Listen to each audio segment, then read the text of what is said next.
Hey everybody, welcome back to my channel. Today's video is going to be my June reading wrap up, so let's jump right into it. So the first book that I read this month is the third book in the Infernal Devices trilogy, Clockwork Princess by Cassandra Clare. I gave this book a 4.5 stars. I really thoroughly enjoyed this book so much.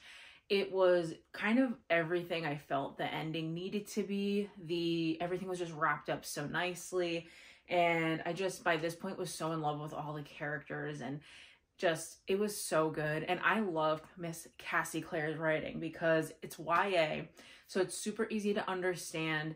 And I fly through these books, especially because I think I was reading a lot of this on my Kindle. So I was just swiping and living my best life. And I like ran through this book. So I absolutely adored it. Love the series overall. And I cannot wait to jump into the next 3 books in the Mortal Instruments series.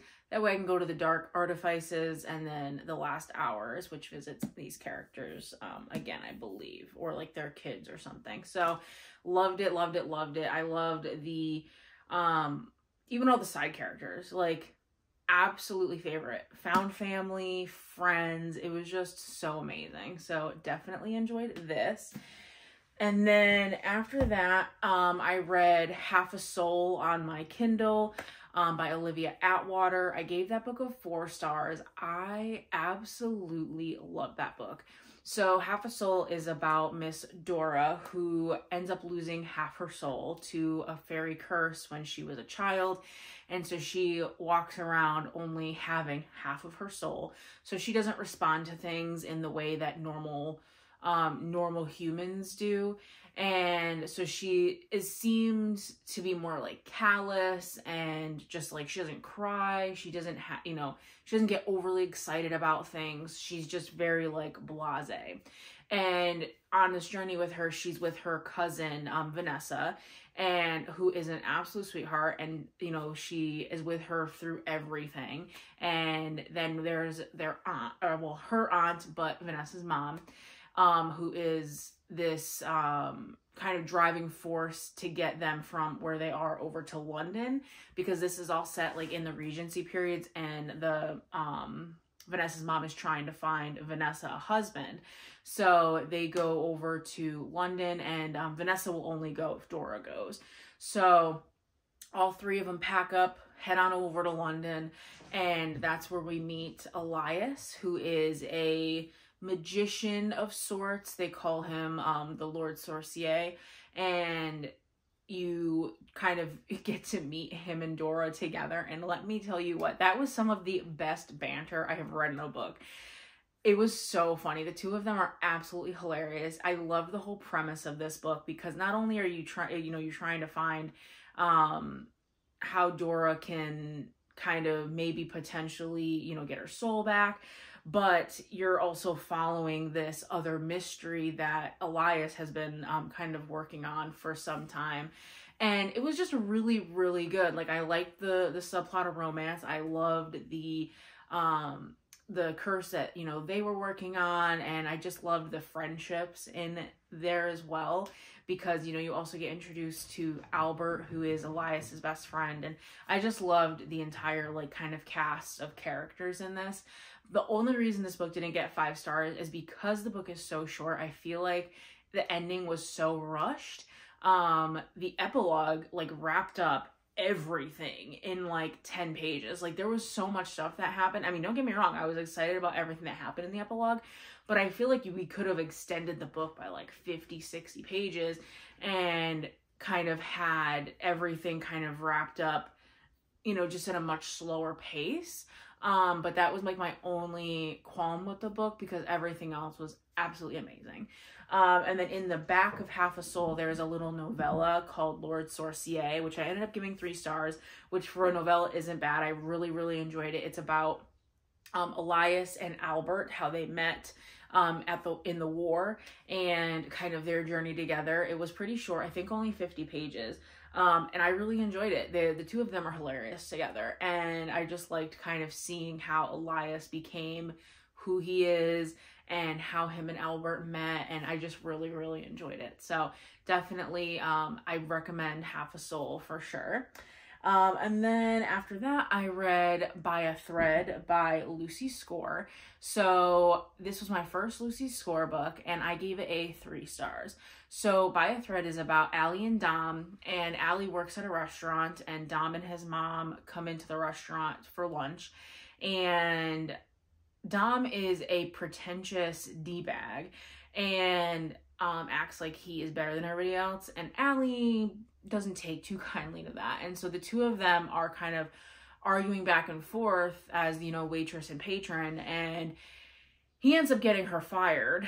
And so obviously she leaves the restaurant in a huff, and she's all annoyed, which don't blame her. So she's walking, she gets to the bus stop down the street, and Dom's mom actually follows Allie out to the bus stop and offers her a full-time job with benefits, like no questions asked, that's it. Gives her a card and says, come in on Monday and ask for me.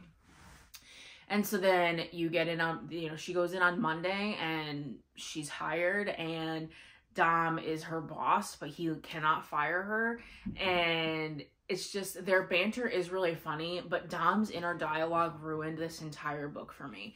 So I just felt that, like, I don't know if it was the way it was written or if it was just Dom, the character himself, because I read another Lucy Score book this month, and I really enjoyed it. So I don't think it was the writing. I think it was just the character. I just didn't like his inner dialogue. I thought he was extremely childish. I felt like Allie was way too mature for him, and like that he just, I don't know, I just wasn't a fan. I talk a lot more about all these books in my reading vlogs, so I won't go like too into depth with it, but yeah, I just wasn't a huge fan. And you know, the end, I absolutely loved the end. The epilogue, like literally the last page of the epilogue, if you know, you know, like it like ripped my heart out. It was so sweet. And I think I ended up in the vlog saying like, oh, I'm gonna give this a 4 stars, but then I ended up reading my next Lucy Score book, and I was like, wow, this is not good. Like compared to like her other one. And like, so I shouldn't bump a book up a whole star just because I liked like the last page of the book. So yeah, so By a Thread by Lucy Score, 3 stars. So then next up, I read Dance of Thieves by Mary E. Pearson. So this book, you follow Kazi and Jace, and Kazi is part of this like elite force for the queen, and then Jace kind of like is they call him the patre of like his own part of the world, like this little part of the world that's like not like, it's like touched by other parts of the world, but like they're not like fully recognized, and they should be. And so it's like a whole contentious point of the novel that like they were the first kingdom to be found and they're not recognized. So anyway, so Kazi is sent to where Jace is under the premise of like investigating, I think it's like there's like trade issues.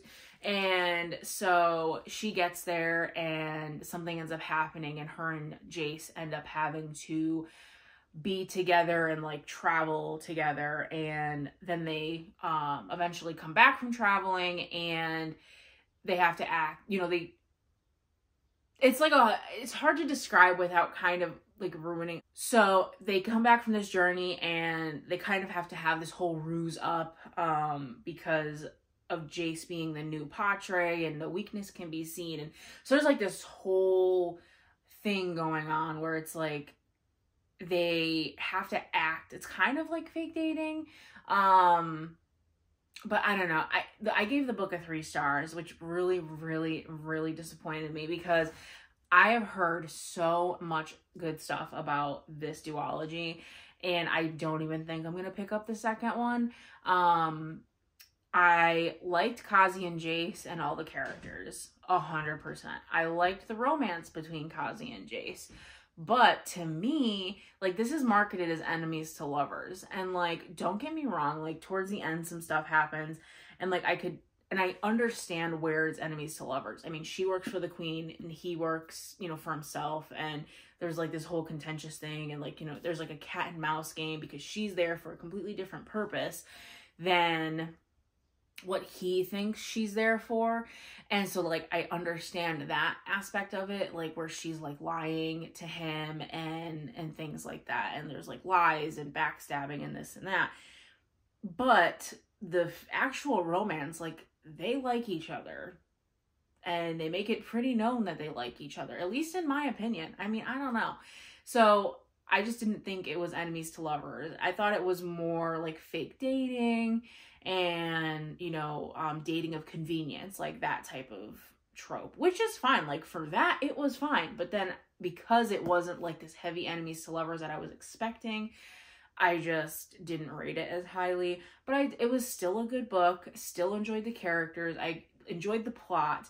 The whole first part really got me, like where they're traveling. I was like, because I thought it was gonna be enemies to lovers, and that whole first part, don't get me wrong, for maybe a couple pages they're like, ooh, I don't like you, but then after that it's like, all bets are off. So I don't know, I didn't think it was an enemies to lovers. That was like pretty much the only reason that I didn't really like it, and because it was so hyped as enemies to lovers, I was just severely disappointed. But it was still a good book. Absolutely love the characters, and I would definitely recommend for people that love fantasy romance and to just go into it not overly expecting enemies to lovers. So definitely recommend for that. But if you're looking for enemies to lovers, so 3 stars. And then after that, I read my favorite book of the month, which was Things We Never Got Over by Lucy Score. Absolutely read this book. Oh my god. It was like almost 600 pages, and I flew through that book. So good. 5 stars. It is about Knox and Naomi. Naomi gets, she ends up having to go to the town where her twin sister lives, and her and Knox automatically get off on the wrong foot because her twin sister is like this horrible person that no one in town likes. And so, he thinks that she is her sister, and so he comes in all hot and heavy, and he's like yelling at her and like telling her to get out of here and like all this, and she's over here like, what are you talking about? Like, my name's Naomi, like help me out here. And so they get off to the wrong foot, and like he is just grumpy, and she is just so funny. So the two of them, the whole, you know, and then, you know, you learn some things about her and, you know, her sister, and then, you know, the whole found family aspect in this book in the small town. It is just so good. The banter between Knox and Naomi, the family aspect, because there is a child in the book, and she is hilarious. I love Waylay. She is so funny. And the whole aspect of it just being like small town where everybody knows everybody, and like how helpful everybody is, and Naomi is just like down on her luck, and it's just so great to see such a good person like enter this small town and like be treated like family, because she has just been having like such a hard time. And so it's just really thoroughly enjoyed the whole romance, but even without the romance, like just the friends, the family, the whole small town was just amazing. My mom also listened to this on audio, and she loved it. So definitely recommend that book. It is so good. And like I said, it's honestly, there's a couple of plot things that go on throughout the book, and you know,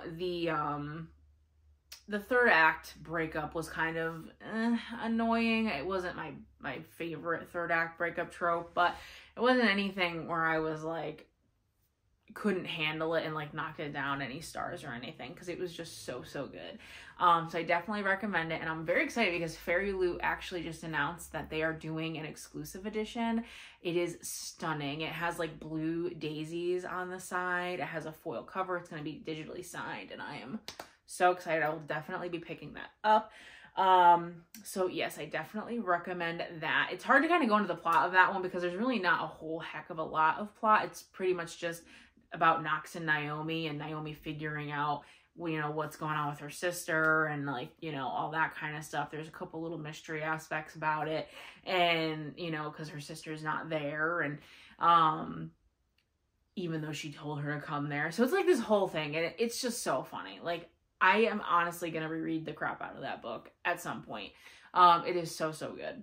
So then after that, I read Haunting Adeline by H.D. Carlton, and I gave that book a 3 stars. So I'm kind of in a toss-up between 3 and 3.5.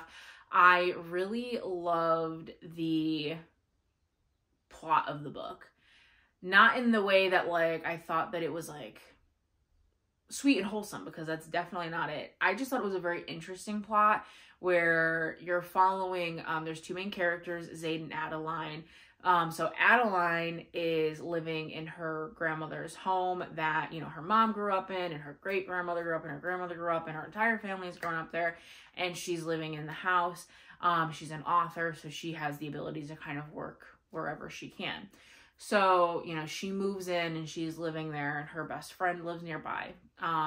And then you have Zaid, who is a hacker. He has his own company called Z, and what his company does is they infiltrate and take down child human sex trafficking rings, track down pedophiles. Like, they take down these huge organizations, and they save these women and children and like people that are being, you know, taken advantage of. And to me, that was so interesting. Like, just not even learning about it, but just reading about it, because I have not read a book that had such interesting insight on that, because stuff like that happens every single day. And like, just reading about it just honestly was like kind of terrifying and like sad, because like I said, stuff like that happens all the time. Like, children and women and men are taken for sex trafficking, human trafficking, and it's just really, it was really hard to read about in some parts. So definitely check the trigger warnings before you read this book.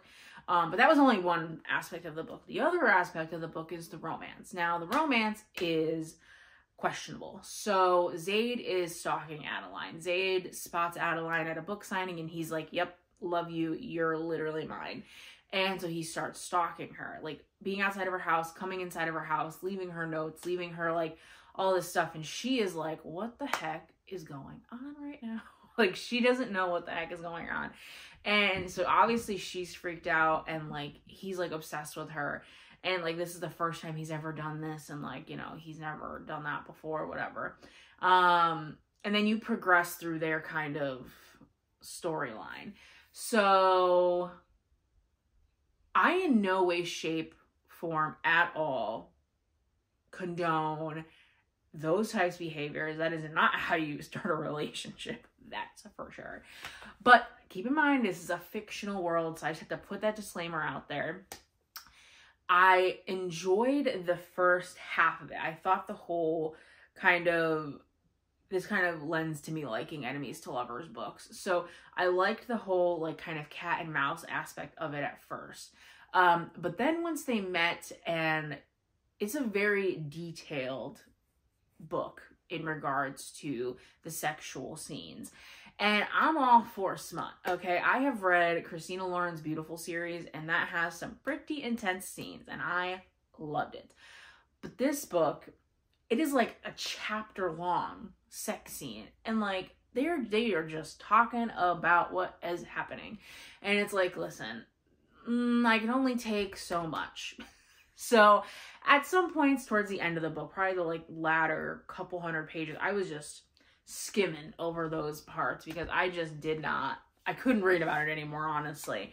But I definitely still enjoyed like the book, and I don't think that me skipping those scenes took away from the book itself, which I think is important. Like, if you're skipping all these sex scenes and you feel like you don't like the characters as much, or you can't relate to the characters as much, or you can't root for the characters as much, then I don't think the author did a good job. But because I was skipping all those scenes, but I still absolutely ate up every scene with Adeline and Zaid. When they were, you know, growing closer and other things were happening, I ate those scenes up. So I just think that those sex scenes were not for me. But if you like those scenes, I honestly probably would have given this book a 5-star, like 100%. That's why I'm leaning towards like a 3.5. Like, it wasn't anything wrong with the book. It was just a personal thing. So I definitely recommend this book. Like, if you like smut books, or if you like, you know, dark romance, but definitely just check the trigger warnings first. There is a second book called Hunting Adeline. I'm not sure if I'm going to read it. I may pick it up, but not 100% certain just yet. And then the last book that I read this month is Yona of the Dawn. This is volume 1 of the manga. There are currently 40 volumes, I think. And my husband bought me the first 7 for our anniversary. So shout out, Victor. But I love this. So the premise that I've gotten from this so far is that Yona is a princess of a kingdom and something tragic happens. I mean, the first like 50 pages of this are interesting. The whole who she's in love with is just kind of odd. But the graphics, like the drawings in this book are just I'm obsessed. And there's a lot of humor in this. There's a really tragic thing that happens, and Yona ends up having to flee with her bodyguard, Hawk. And he's obviously going to be the love interest throughout this. And I'm pretty sure it's like slow burn. And so I'm very excited. But yes, loved it. I gave it a 4 stars. There's not too much to say about it right now. And there probably won't be, because once I start getting into the thick of it, I mean, I can't really talk too much about it. So it's just, I'm pretty sure it's like a fantasy romance manga, and I'm here for it. I'm vibing. I'm loving it, and I cannot wait to read more. I'm probably going to be picking up another volume very shortly. So yeah, loved it. All right, guys. So that is all the books that I read for the month of June, and I am very excited to get reading for the month of July. I have quite a few books on my TBR, and keep an eye out for my reading vlogs, because I pretty much talk about all these books in my reading vlogs if you want more in-depth thoughts. And I hope you guys stick around for a while. Please like, comment, and subscribe, and I will catch you all in my next video.